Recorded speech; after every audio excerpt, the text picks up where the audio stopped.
Welcome to the Blend Podcast.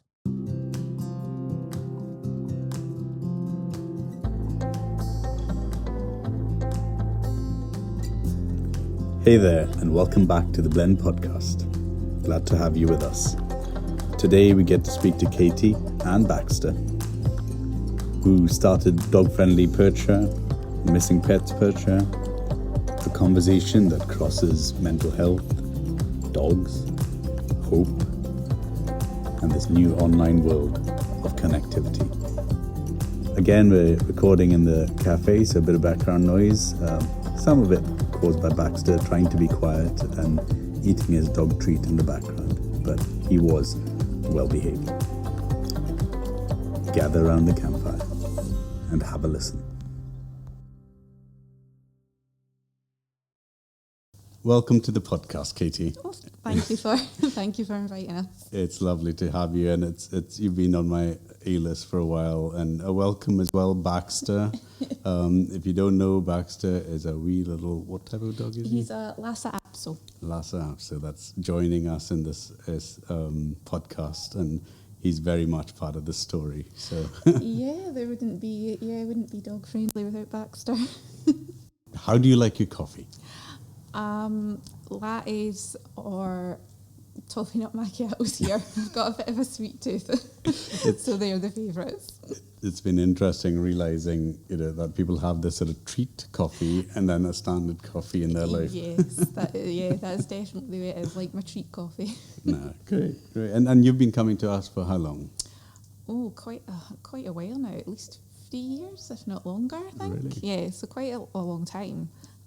Just as soon as we realised you were dog friendly, basically. Yeah, well, it's interesting because in the early days we used to get to know our customers through their drink. So say that's flat white lady or that's toffee macchiato lady, skinny, whatever. We just but then we started getting to know people by that's Baxter's owner, or we started getting to know dogs to identify.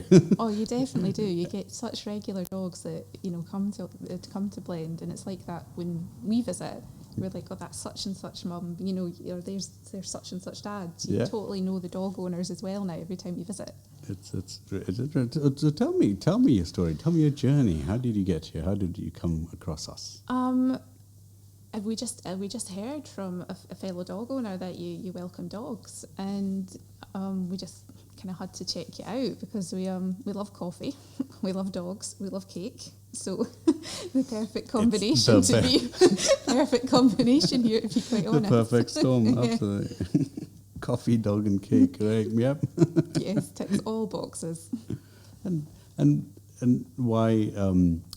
You have a really interesting story. So I'll just let you tell me what the past, say, 4 years have looked like for you. Surreal.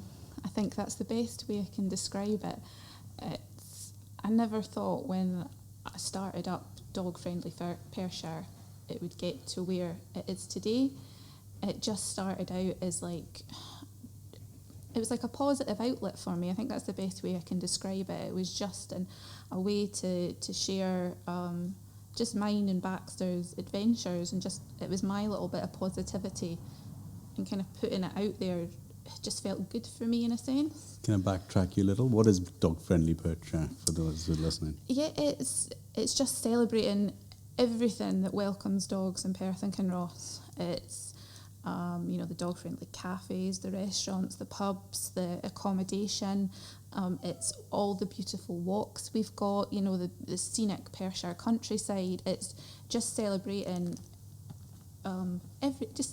Your dogs. That's it. Dogs are part of the family, and people want to be able to enjoy every aspect of their daily lives with their dogs and not have to worry that they're going to have to leave them at home. Mm-hmm. They want to spend so much of their lives now with their dogs. Yeah, they become our alter ego. They're not even our alter ego, they become our shadows, haven't they? Oh, they do. Yeah. It's if I go someplace without Baxter, I find myself like, like I'm missing something. And if people see me now without Baxter, they're like, where is he? And I think that's for many dog owners. It's just they become such a big part of your daily lives. How did Baxter come into your life? Well, my mum his and dad have actually got Baxter's mum and dad. So they had a litter of 5 puppies. So I was very lucky from day one, basically. I've had Baxter in my life. But there was another story behind that. Well, it's... Sorry, I've had a complete mind blank. He's just been such a positive little influence in my life. He's helped me in a lot of different ways, just apart from just being a dog and just being a pet. You shared with me about just a period of your life that wasn't healthy. Yeah, I've never shied away from the fact that I've suffered mental health issues. I've suffered anxiety, depression, OCD.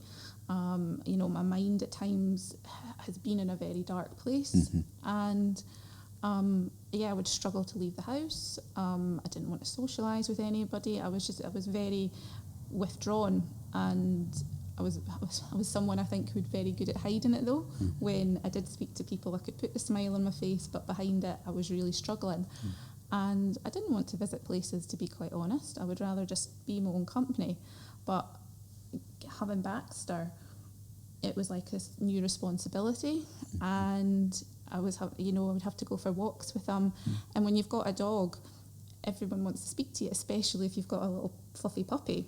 And it brought me out my comfort zone in a good way, because I was having dog owners speaking to me, asking questions about Baxter. And I'm not going to lie, at first it was quite uncomfortable, but the more it happened, the more it became comfortable, and the more then I would enjoy going out, because I would see new friends, and Baxter would meet his wee doggy friends, and seeing him happy and socialising made me more happy. Yeah. And it just then gave me the courage, bit by bit, to step out my comfort zone. Like before, I wouldn't feel comfortable going in a coffee shop with like my husband, let alone myself. And we just, baby steps over time, that we were able to go in a coffee shop. We were then able to go on a dog-friendly holiday. And I was able just to keep building it bigger and bigger. And, he is not just a dog to me, he's a family member, but in a sense he's been a little bit of security blanket to begin with as well. But he totally has just built my confidence up big time. And I know many, many pet owners feel that. I know definitely their dog having a dog in their life has been so therapeutic for their mental health. It's an interesting, I think, phenomenon that you read about, that as our culture becomes more isolated and more sort of removed from each other, we struggle to find those meaningful relationships or safe relationships, and I think dogs have become that for us, haven't they? Oh, they have. It's some people as well. They don't have anyone in their lives apart from maybe their dog or even another pet, and having the dog, it gives them that daily routine. And like you say, it's speaking to other dog owners, and some people may not have that may not have any interaction throughout the day apart from when they go take their dog for a walk. So it's therapeutic and on so many levels, being able to own a dog. And I guess the nourishing of that dog, the dog sets the rhythm. The dog is forced, needs to go to the toilet, or needs fed, or needs walked, and so therefore you can't hide from that or have an excuse against it. Yeah, definitely, because if he's needing his walk, you've got to take him for his walk. If he's needing, something from the pet food shop, you need to go out and do it. So it definitely, if you're having a bad day, it does kind of push you out your comfort zone slightly, but in a good way, because like I say, it's just baby steps, and you can just build it up to a point where you can feel more comfortable. We're hearing sort of the end of the story, the nice bit. What is this anxiety? These issues, were they recent? Are they? I've had it since quite young, maybe about 10 or 11. I started anxiety, and I missed loads of school from it. I'm not ashamed to admit I came away from school without 3 standard grades, and in some people's eyes they would find that really quite daunting. To come away well, some people would say not a decent education. You know, I didn't go into college, I didn't go into uni, but from where my life is now, I feel really, really happy with it. Yeah. To be quite honest, college or uni, school, it just wasn't for me. Yeah. So to get into my point of my life now, where I've been able to build up dog-friendly Perthshire, I feel really, really lucky and blessed. Well, I mean, you mentioned about, I mean, that the cave became deeper and darker, and you were, I mean, how long had you sort of not gone out at one point? I think at my worst, it's always kind of come and gone in waves. And I think at my worst, when I was in my 20s, when it was quite a bad patch, it was quite easily maybe 4 or 5 months, just completely shut myself off. And I'm quite sometimes it's someone that can like my own company, which isn't the best. Which isn't the best if you're gay. Yeah, it's not a good format. Yes, but but I mean, like I say, I'm in a position now where I'm not going to lie, you still get the bad days. I think it's just you learn a way how to cope. What do you do? What do you do in the bad days now? To be quite honest, it's going to sound so cheesy, but it's going for a walk with Baxter. It's like sometimes I just need to kind of shut myself off, go away, and we'll go for a walk. We'll go get him a doggy sausage, to be honest.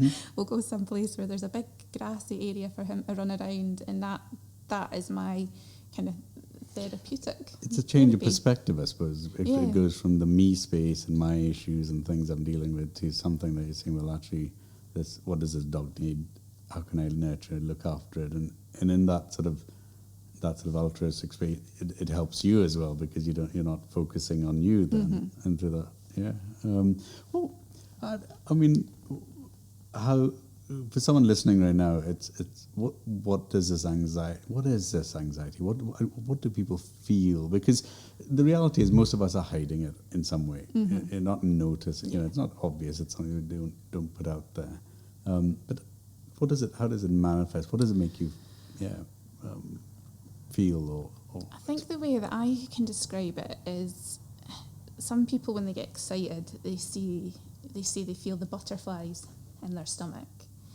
I describe it as really intense butterflies. Yeah. That is the way that I can describe it, and an intense butterflies that can spread all over your body until it's just uncomfortable, and your mind's chaotic. It's like you can't switch off. It's like you've got a constant buzz in your head, and no matter what you do, you can't switch off. So you've got it mentally, you've got it physically, and you're just on edge. Is it a fear? Is it a? It's like it can be a fear, but you don't know what you're scared of. I think that's the way I can describe it for me. Everyone, I would never say everyone's anxieties or mental health are quite the same. Everyone's just slightly different in their own way of how they deal, how they cope, and even how they'll describe the feeling. But it's just you'll never feel something quite like it. Yeah. It must be tough for the people around you as well.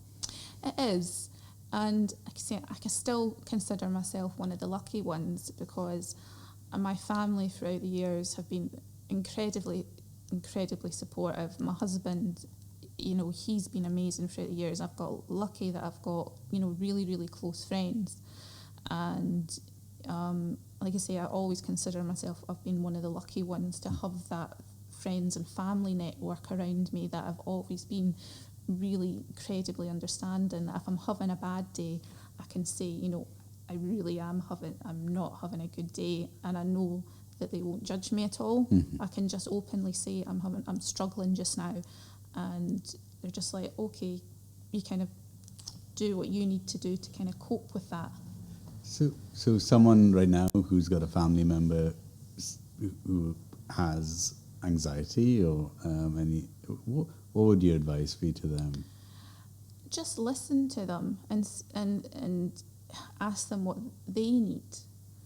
It's I think at first a lot of people, and it was coming from a very, very good place, don't get me wrong, they didn't know how to cope with my anxiety, they didn't know what was the best for my depression, and they would Google some stuff, and it would be like a checklist almost of what Google was telling you what you should do, and that doesn't always work that way. You know, everyone's different of how they cope with things, so I would just say, you know, have the understanding that everyone copes with it in their own way, and ask what they personally need, you know, to feel like they can cope and get over this spell or get through the rough patch better. And reality was that Baxter was probably a pure chance thing, was it? And like your husband going. It was like we obviously knew the family dogs were going to have puppies, and my mum was kind of like, you have one, and I was just like, oh, you know, it was just like, I was like, okay. And then the husband kind of slightly got told we were having one. Oh, really? Yes. Yes, Laurie did kind of yeah, we're having one. And yeah, then he just came home, and he's been part of our lives for just over 6 years now. And was the impact immediate? Did you feel that? Or did that take time? How did that? In a sense, it was immediate, because we just had this puppy. And while, you know, he was at my mum's for over 8 weeks, you know, before he came home to us, it was all the difficult part of, you know, where you were hearing him kind of, he was still with his litter mates and his mum. So bringing him home, we had to kind of like deal with him, you know, settling through the night, you know, we had to house train him, you know, all these wee steps. So right away, it was kind of like a little bit of a distraction, but in like, you know, a good way. It was tough, but it was a good wee distraction for me right away. Yeah. And we've got cats at home as well. So we've got before we got Baxter, like we've got our cat family, and so we've always been around animals. We don't take cats for walks, I guess. Yeah, it's like it's different having a dog, but with having the cats, we still had that element of care, and it was still therapeutic having the cats. I'm a total cat and dog person, but like I say, with having that with Baxter there, you know, cats can be really aloof. You know, they can be. They're indifferent, aren't you? Yes. They own you. And, they definitely do. But he definitely right away. It was like I say, tough work having a puppy. Don't get me wrong, but wouldn't change it. So how does dog friendly come from that? Like what was the inspiration there? Well, before Dog Friendly Perthshire started up, I've voluntary for 8 years run an organisation called Missing Pets Perth and Ross. Oh, okay. So I've helped missing pets be reunited with their families. Okay. And like I say, that was tough at times. Obviously, I was dealing with my own stuff, but yet again, it was a distraction for me trying to help others while I was battling my own stuff. Mm-hmm. It was, like you say, it was difficult, and at times it is still draining, but you know, being able to help someone else, that was almost like it helped me cope more than I realised. Yeah. Even though it was tough. But when Baxter came along, right away I was like, okay, this is going to,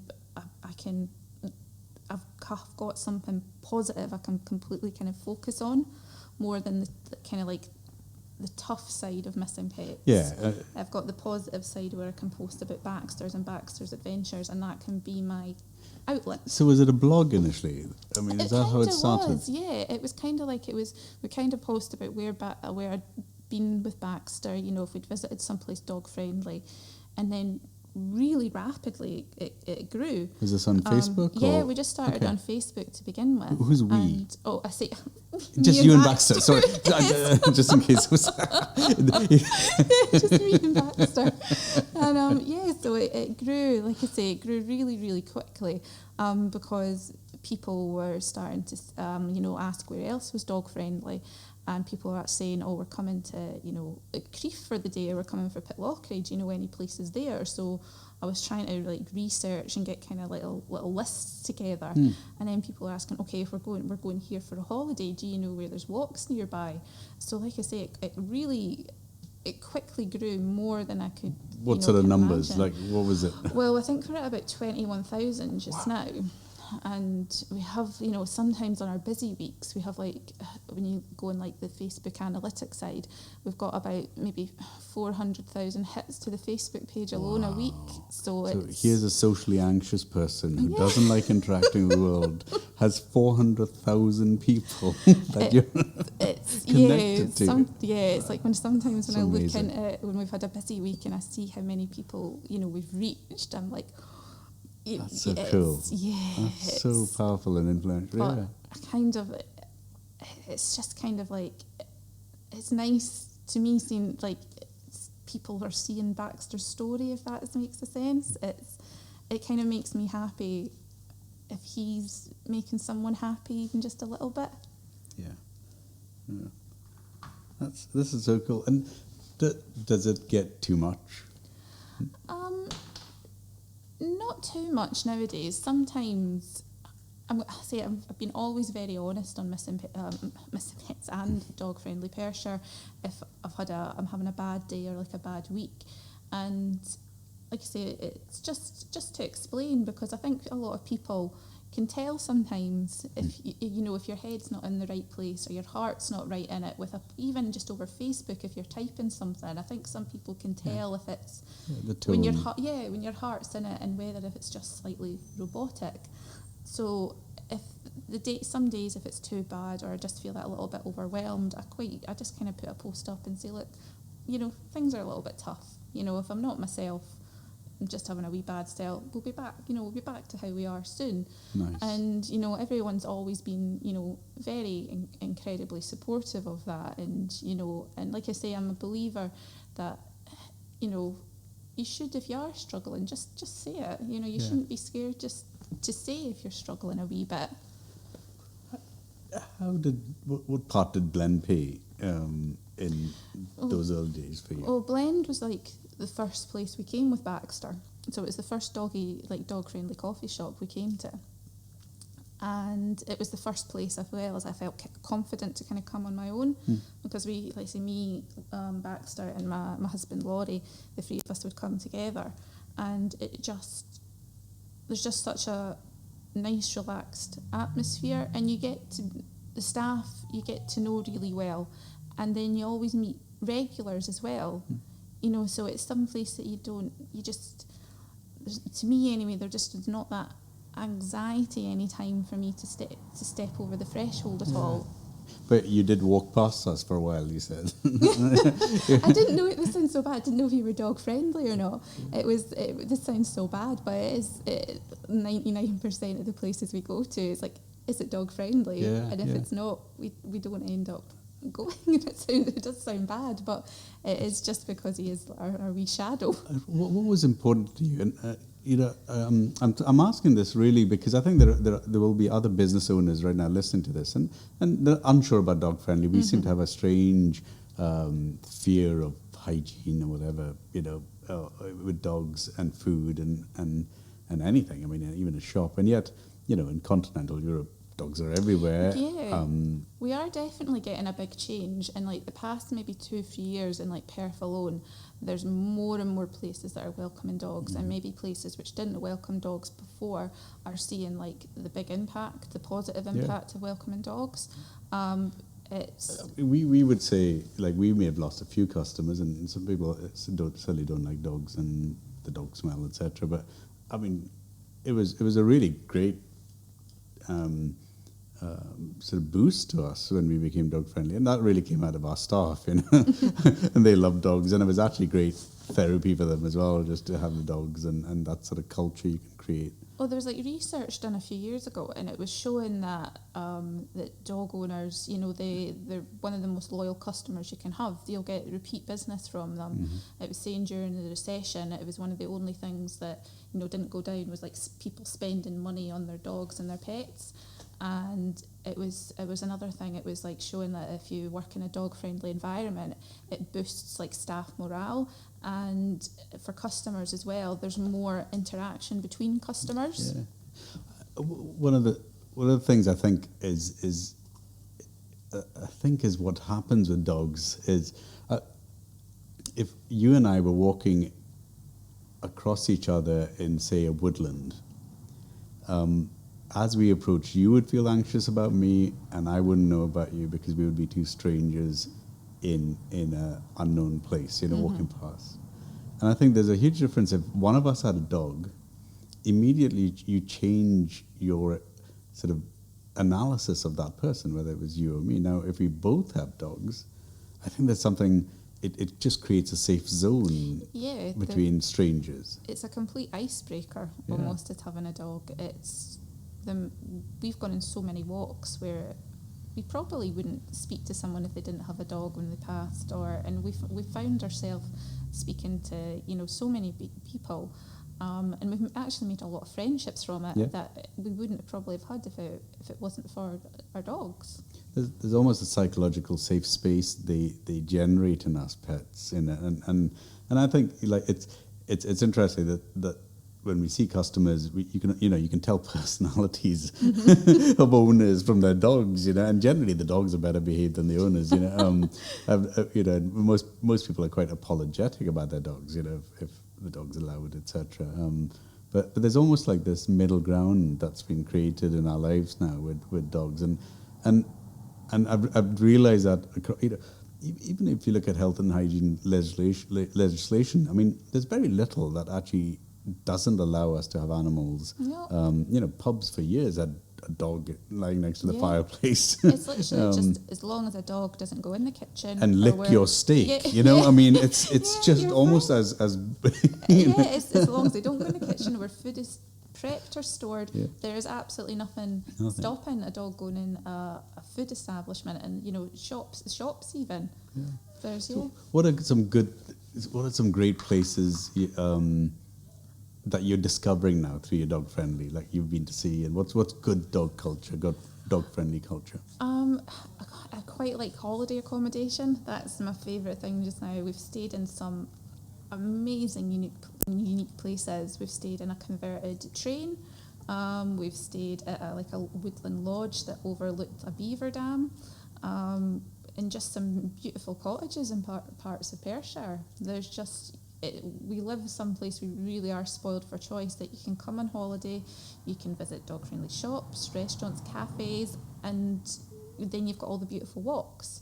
You really are just completely spoiled for choice. And it matters, isn't it? It's literally, you've come on holiday with your animal, and you're not going to leave it in a chalet somewhere and go, that dog's going to be with you and in a car or wherever. So it is important. We need to realize that. What's the pushback? Like, what have you found that people didn't like about dog friend? I think at first there was a lot of misinformation about the health and hygiene laws.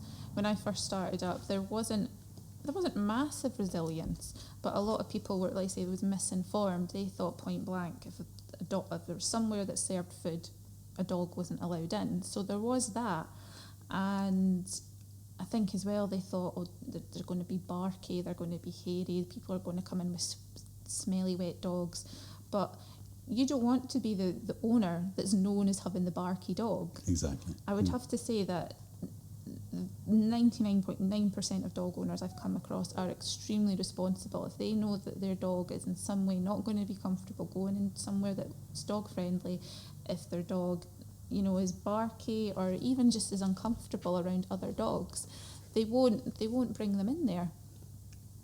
And actually, people it changed. Dogs are pack animals, so they actually respond to well-behaved dogs as well. So even the barkiest dog coming in finds its sort of space, and then realizes that all like 6 other dogs are sitting comfortably, and calms them down as well. So it's actually good training for that. No. COVID. How was COVID for you? It was strange. It was kind of like at the very start, we had to cancel our first event because it was happening a few weeks after lockdown. So let's backtrack. Talk about these events. Like you organise quite a few events. Yeah, we've got quite a various ones. We've done Pups in the pub, where it's we go for like a group dog walk, and then we go for a pint or a soft drink or a pint with our dogs. We've done Pooches at the Playhouse, which is dog-friendly cinema screenings with Per Cinema.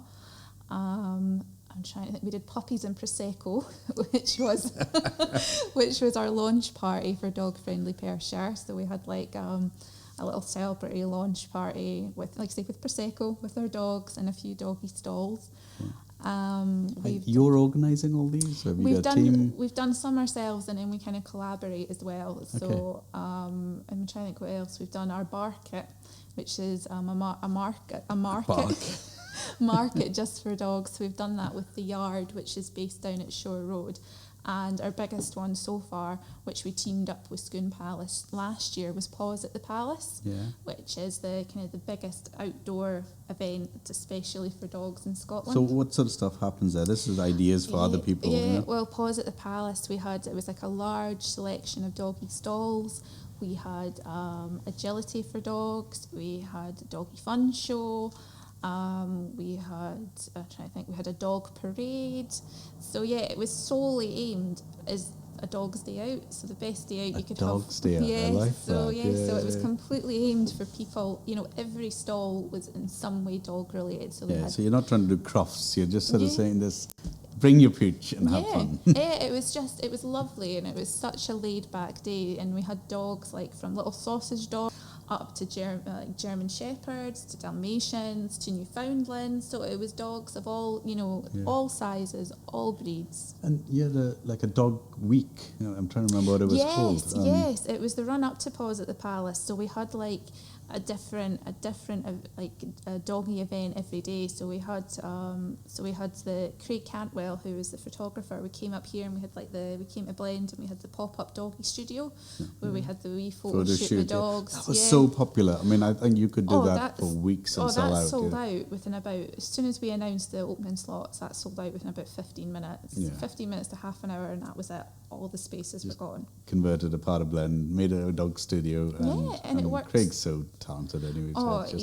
He's amazing. He's so nice, and he does so much for doggy charities. He really does. He's got a heart of gold, and he just knows how to capture a dog's personality. What's his name, just so that people can know? Craig Cantwell Photography. Craig Cantwell. Yeah. Okay. And he can do studio shoots, or where he lives is the most beautiful set, and he's got loads of acres of land, so he can do like outdoor shoots with your dog as well. And nice. It's amazing.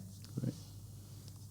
No, this is cool. So what's let's go back to COVID then. What happened? What was COVID for you? It was, we were kind of like watching the news, and we could kind of see obviously what was happening in Europe, where it was obviously going to come, to the UK next. So we made the decision, maybe a few weeks before lockdown, that we were going to cancel our first event, the Barket, which we were gutted about, because our last one was at Christmas, but we knew it was a sensible thing to do. And then as times went on, it was our Paws at the Palace with Scone Palace, which sadly has had to be postponed now. So at first it was very much like, it almost like it is what it is. I can't change anything, so I've just got to almost accept it. But it's only maybe been the past month to 6 weeks that I've kind of felt that little bit of slump. It's more towards the end for me, because I think last summer was just amazing for all our events. I love meeting dog owners. I love meeting their dogs. It's such a really nice social gathering for us. And I think when it hit me, let's say just a few months back, I was like, we're coming up for the end of summer and we've not done, all our usual things. I think that's for me, it kind of hit me, and I had that little bit of a, that disappointing slump. Sort of having to accept that it wasn't possible. So yeah, but But what were your takeaways now? What are you going to come? As we come back to a normality, what have you learned in COVID that you want to bring back into? I think it's nice seeing how many people still come together.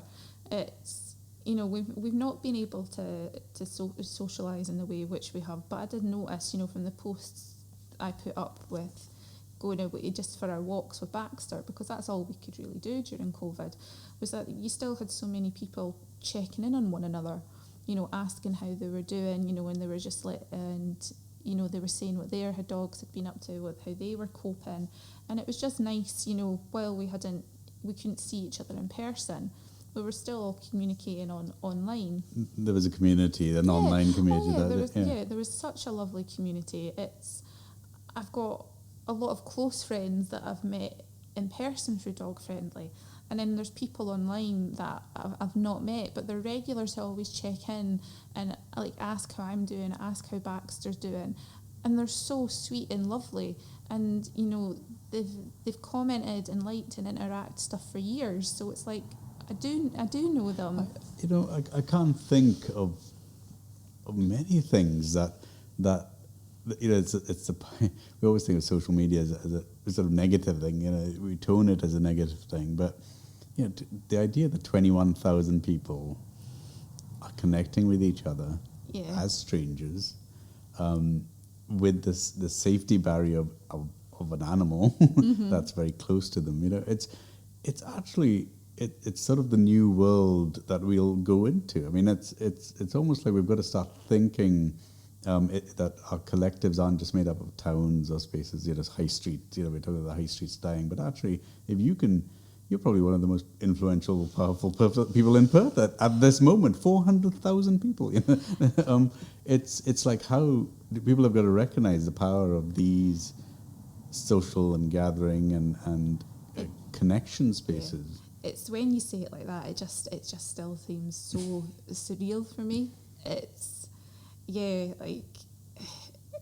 just sometimes just feels like it's a little bit of a daydream. When people say to me, "Oh, you've got this amount of followers, the reach that you have," I'm like, "Oh yeah, you do. It's quite a few." And I think that this is why I wanted you on this podcast, because I think you brought this about from a cave, a place of darkness, a place of huge negativity that people may be finding themselves in at this point, where and it's not to say everyone's got to be as successful as you, but it's just that it's looking for these opportunities, the little sort of string that's going to take you out of your cave, out of that mental health space.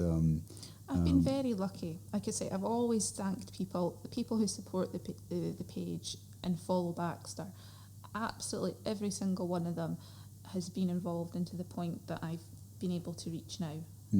Absolutely every one of them, and I'm so thankful for that, because every way they've you've been part interacted of the journey. The 21,000 people. They all. I don't know them personally, but I always believe that they have been part of helping me where I get today. Yeah. They've always some way and liked the page. They've interacted the page. They've come to our events. They've sent lovely messages to me. Asked how Baxter's doing, and it's all impacted to the place where I've been able to get to today. It's inspiring. So thank you. If someone gave you £1 million today for something that you can invest in that you think is needed, where would you put that? Just because I love animals, I'd definitely half would have to go to an animal charity of sorts. Cats and dogs, I'd have to invest. I've always said if I had the money, I'd want to do. I don't know quite what, but I would want to help it to a charity to give them a bit of a boost. And definitely the other half would be towards mental health. It's as much as, like I say, I was lucky. I got the support from family and from doctors. I still feel that there's just in some areas still we're just slight failings. Some people struggle. There's long waiting lists. And there is don't get me wrong, there's fantastic groups now. There's fantastic local groups. You've got like Andy's Man Club and Women's Well-Being Club. Samaritans. But I would really just want to try and invest in some place like that, because they do fantastic work. Yet more and more people are needing help. They definitely are, and just to give them that extra money to invest to be able to help their resources. What did it take to set up Dog Friendly for you? It was literally, Financially or anything, you know? It just started with a Facebook page. Yeah. It literally started with a Facebook page, and then to get the website launched, I had some help from my mum just for the investment side of that, for building the website. And then, like say, we took the decision to launch it into a business by obviously people paying for an advertising space on the website, which would then go over to Facebook, that we could obviously blog and publicise more of what they did. So yeah, it seems, like I say, I know I keep using the word, but it's really surreal talking about it, to where it's gone from just starting on a Facebook page, that I can say that I've gotten my own wee business, and like I say, especially because I left school with nothing. Well, supposedly nothing, but you know, it's to many people's eyes, I left school with nothing that would get me, into a job, and I find it surreal and just unbelievable to say that I'm self-employed. That I've got my own wee business, and that it's doing with something that I really, really do love. How can people get in touch with you? Obviously, we've got our Facebook page, which is Dog Friendly Perthshire. We've got our website as well, which is Dog Friendly Perthshire. And if you go on either .org, .com, .co, dogfriendlyperthshire.co.uk. So and if you need, we've got my email address and a contact telephone number on there as well, if you want to find out more. Well, Katie, this has been really good, and I've just enjoyed hearing your story and just realising how inspirational it is. We realise, having opened this place, that mental health is such a big issue in our communities, but yours is a story of just hope and possibility, that it isn't about ignoring what's there, but knowing that there are still opportunities in those dark places that can not just help you, but help so many others. It's just, I think people just know you're not alone. Know you're not alone. It's, everyone is fighting some type of battle, I think, and you just got to just have that little bit of courage, just to say that you're struggling, because the support is there. There's so many people, even if you don't realise it, that will rally around you to help you if needed. And they are, yeah. Well, Katie, thank you for this. Thank you for having me. Really appreciate your time. And Baxter, gosh, you have been fabulously sitting there quietly, enjoying his treats. So go and check out the site, go get to see Baxter, and get in touch with Katie. Thank you for having me. Thank you.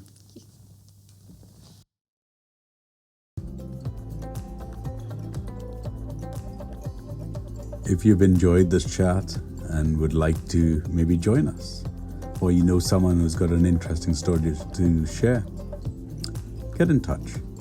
podcast@blendcoffee.co.uk. Well, traveller, till next time. So Katie, when you're ready, tell your joke. What do you call a dog that's into magic? What do you call a dog that's into magic? A Labrador.